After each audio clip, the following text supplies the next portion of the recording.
May hangganan pa ba to? Mukhang wala, ganun kalalim ang pagmamahal ko sa ginagawa. Tanong mo pa. Do it.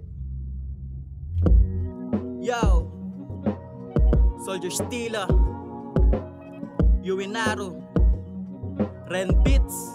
Yeah, pakinggan mo lang ako kahit di ka pumalakpak.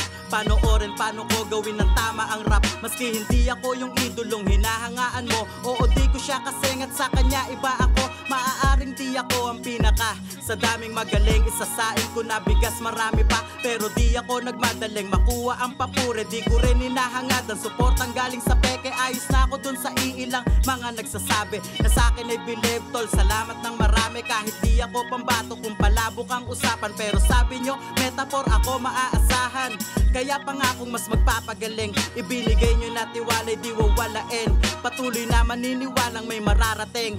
Tulad nila pagtsatsaga ko may nilaga rin. Yeah, may hangganan pa ba to? Mukhang wala, ganun kalalim ang pagmamahal ko sa ginagawa. Tanong mo pa kailan may di ko ginawang baliin ang sinumpa. Mag-iwan ng bakas galing sa paan ng manlulupa. Hangarin ko'y makapag-ambag hanggang huling patak ng pinagpawisan ko't pagpupuyat. Pagpalagay na nating di ako yung tipong may pitaka sa balat na kahit di mo hingiin, bibigay ko lahat. Sapagkat buhat ng makipagsundo, hindi sumira. Yan nangako kung ahalin tulad mo sa may palabra de honor. Naglaan ng pagsasanay kada pyesa, ultimo sa palikurang tabing lamang ay kortina.